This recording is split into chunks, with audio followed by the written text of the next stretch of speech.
You weren't superintendent the first time we met. It was in the mid-'80s. I was a new systems analyst, and I think you were an area superintendent possibly at that time. And we first met in a negotiating session with the clerical bargaining union, and their boss came in, and behind them were two men. One guy, I remember his name was Tiny, and I thought, holy crap, they're bigger than me, both of these guys, and all. So he certainly was well guarded. Then I became a director of computer operations and ran the computer center. But during Jim's tenure as the superintendent, I was more behind the scenes. I didn't like those board meetings very much. Whenever I had to go to one and present an item, I was so shaking like this because the 9 board members would ask a million questions. So I was blessed because my boss was like, I'm a talker. He made me look like an amateur. So he would go down to the board meetings and he would do all the work. But Jim and I were on the when I became a board member here, I had been on the supervisory committee for 15 years here, and I was the chairman for 10. And then Jim and my fellow board members asked me to join them on the board. And Jim and I were on the risk management committee.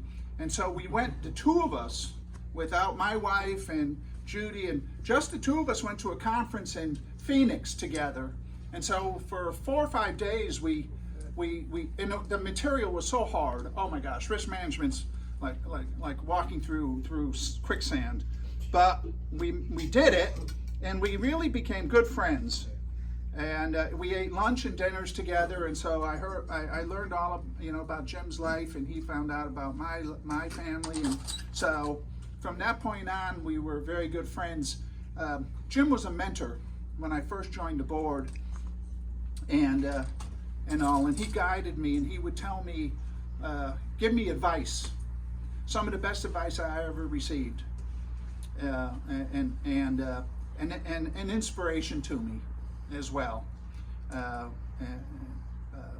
not sure I met a more capable person in my entire life.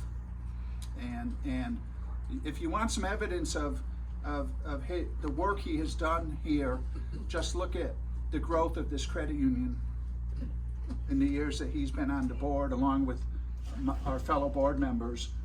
Look at this building, which we opened last year, and look at our financial statistics, and they're just phenomenal.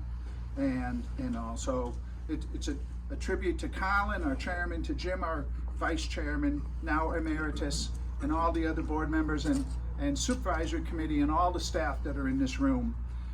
I would be remiss if I did not give a blessing, because I'm an Irish American, and we give blessings. So I'm going to give Jim an old Irish blessing. Jim, may love and laughter light your days and warm your heart and home. May good and faithful friends be yours wherever you may roam. May peace and plenty bless your world with joy that long endures. May all life's passing seasons bring the best to you and yours. Thank you, Jim, for everything.